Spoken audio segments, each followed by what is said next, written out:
சூரா யூசுஃபை பரட்டி நாம் படித்தால் ஃபஸபருன் ஜமீல், சபர் என்பது வேற, சபருன் ஜமீல் என்பது வேற.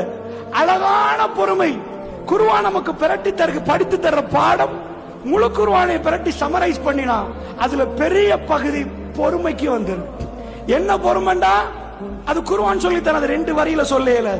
பொறுமையை பத்தி அல்லாஹ் இவ்வளவு பக்கம் பிரட்டினா அது என்ன பொறுமை என்பதை படிச்சு இந்த இடத்துல பொறுமையோட நடக்கிற நேரம் நன்றி உணர்வு நமக்கு வெளிவர ஆரம்பிக்கும். அதனால் அல்லாஹ்வுடைய நல்லடியார்களே, அல்லாஹ் ரப்புல் ஆலமீன் அது என்னன்னு விளக்கணும். யாக்கூப் நபி ஒரு வார்த்தை சொன்னார்.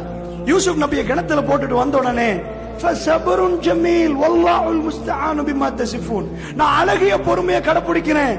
இப்படி நான் அழகிய பொறுமையை கடைபிடிக்கிறேன்னு சொன்னா அது ஒரு சூறாவை அமைக்கிற அளவுக்கு அல்லாஹ் முக்கியமான பாயிண்டா பார்க்கிறான். நாம இந்த உட்கார்ந்து பேசியிருப்போம், அது குர்ஆன்ல வரல.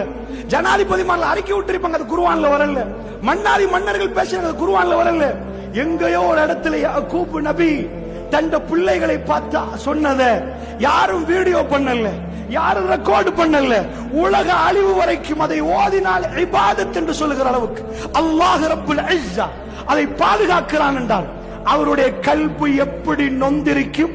அந்த வார்த்தையை சொல்லுவது சாதாரணமானது இல்லை.